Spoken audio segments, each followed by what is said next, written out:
from the audience, we have a special question, okay? The military.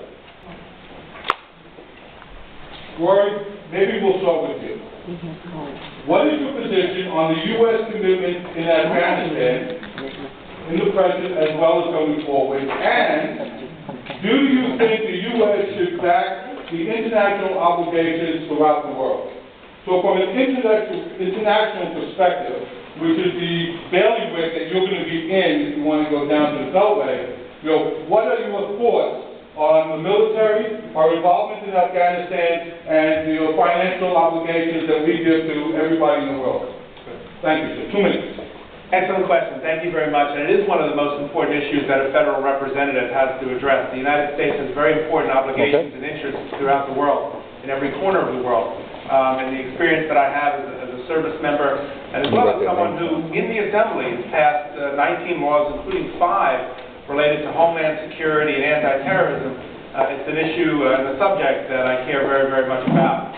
One of the President's most important accomplishments has been winding down the war in Iraq and Afghanistan. As we know, the President has committed to ending the U.S. military involvement in Afghanistan by 2014. And one of the debates that's going on right now is to what extent we are still going to be involved or connected or assisting Afghanistan as Afghanistan tries to defend itself against the Taliban, against Pakistan, elements of the Pakistani army and intelligence services, so that Afghanistan does not slip back into being a haven for terrorism.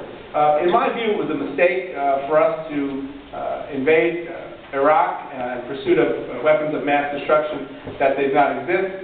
It was a mistake for us to stay as long as we have in Afghanistan, well past the point where we neutralized the threat that was emanating from Afghanistan. And I'm glad that we will be withdrawing there after 2014. With that said, though, we cannot be naive and pretend that we don't live in a very, very dangerous world, surrounded by people and ideologies and movements that want to do us harm. And it's very important that the United States project the right amount of power and influence throughout the world, whether it's in the Horn of Africa, whether it's in Southeast Asia, whether it is wherever a new threat is emerging, and there are those threats, so that we never again let a foreign terrorist organization come onto American soil, as it did on 9/11, attack us, kill thousands of our citizens, our friends, our neighbors here in New York, and we must make sure that in an intelligent and smart way, we protect U.S. interests overseas without overextending ourselves. Thank you very much. Ms. Crowley, would you like to expand on that topic? Sure. First, I support our troops. I think our servicemen and women, especially as we enter into Memorial Day weekend, we have to remember that so many have made the ultimate sacrifice fighting to protect our country's freedom. Now, we're at a point where we've spent over $500 billion, our country, in our military aid over in Afghanistan. And we've spent too much money there. We can't afford to. We have a $16 trillion national debt right now. And many people in America are unemployed.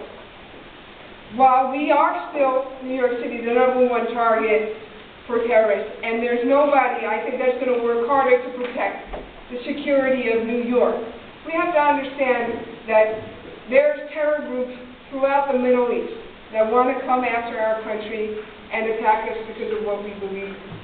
And there are terror groups in Pakistan, in Afghanistan, in Iraq, and I feel that we should have pulled our troops out a little earlier, and I hope that our president sticks to his word, and I will, as a representative, be there to make sure he does, and that we bring our troops home to be with their families. I'm a family person, and I think that we've spent too long there, and it's time to bring our troops home. Thank you. Thank you very much, Ms. Crowley. Mr. Chu, would you like to share your thoughts on that topic, please? I do support the troops, but I support them asking that the U.S. government bring them home. As many of you know, it's too much suffering for our side and their side. You want to win the hearts and minds of people. I do not think having a drone drop random bombs, kill innocent people, well, too bad there was some terrorists we thought was dead. I do not think that could win the hearts and minds. to make peace. The Green Party, as you know, our symbol is the peace symbol. We're asking people to think about it. One way to make peace is to talk about peace, sit down and make peace, have the peaceful thinkers sit together. If we have the two sides, we have the generals of the two sides come and sit down, I doubt if any peaceful resolution come of it. As Sister Crowley mentioned, the amount of money that's wasted. I mean, today one of the topics is going to be about the national debt. Well, why is it always that the social safety net has to be gutted, and meanwhile war and empire goes on unending? So I believe that, bring the troops home, reroute that money to the hospital that is closing, going to generate jobs. And also, again, if you study history, you look at Korean conflict, war and violence can only take you so far. You look at Vietnam, war and violence can only take you so far. The Soviet Union, when they were together, they tried to dominate. They were in Afghanistan, and after 10 years, they too had to go. So let's make peace to have peace, making war cannot have peace. Thank you very much, Mr. Cho. Ms. Meng, would you be so kind as to share your thoughts? Sure, thank you. I'm thankful for that question, especially as we gather here today, the weekend before we commemorate Memorial Day. I do want to also say a special thank you to the men and women who have served abroad and the sacrifices that their families have made so that we can enjoy the daily democracy and peace that we have here in America. I learned a tidbit recently that New York State actually has the first ever formal Memorial Day celebration to commemorate our soldiers near the Finger Lakes in Waterloo. I'm grateful that our President Obama has begun the process of a slow withdrawal of our troops from Afghanistan and already in Iraq. I believe that we can consider and analyze to have some sort of civilian presence there. I truly believe that former President George Bush overextended our country internationally, and that is the reason for a lot of the cost. And hopefully with this withdrawal of our soldiers back home, we will see some spending. I'm working on legislation in the New York State Assembly, and one way is right now in New York State, many businesses who are owned by women and minorities we're trying to give them sort of preference so that they are able to participate in state contracts as well, doing business.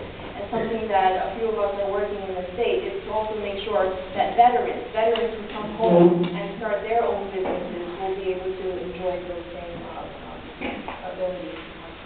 Thank you very much, Ms. Meng. Dr. Bitterman, would you share your thoughts with us? I think we should start moving from Afghanistan immediately.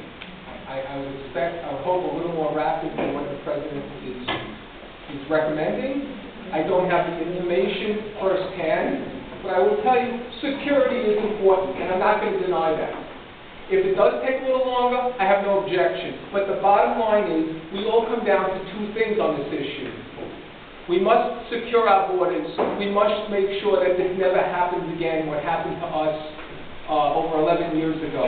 That's number one. But we also have to get back to what I brought up in the first issue. Everything revolves around balancing the budget. It's about money. That's how we raise our children. That's how we live our lives. We didn't keep on spending. So we got to realize that we have a significant obligation. And that obligation is we should be cutting the military budget by 30%. Now you say why? Right now we're in 148 countries. We have bases in 148 countries, 900 bases. 50% of all world military expenditures, 50% of all the countries in the world, we pay for with our military spend 50%. And since 2001, we've had an 81% rise in military expenditures. Also go back and think about this vote that occurred a week ago where our congresspeople, the people that we elected, voted in favor because of the New York Police Department, Ray Kelly, and they claimed about the racial profile. They were going to remove funds from our protecting us, New Yorkers, who have the highest targeted area in the world. This is ground zero. This is where they're coming. And our own congressman from Queens, except for one, voted to hold back our funding, the World Trade Center funding for our security. Thank you. Thank you very much. Well, I think it's going pretty nicely. I kind of like the 2-minute rule. Grace, we're going to start with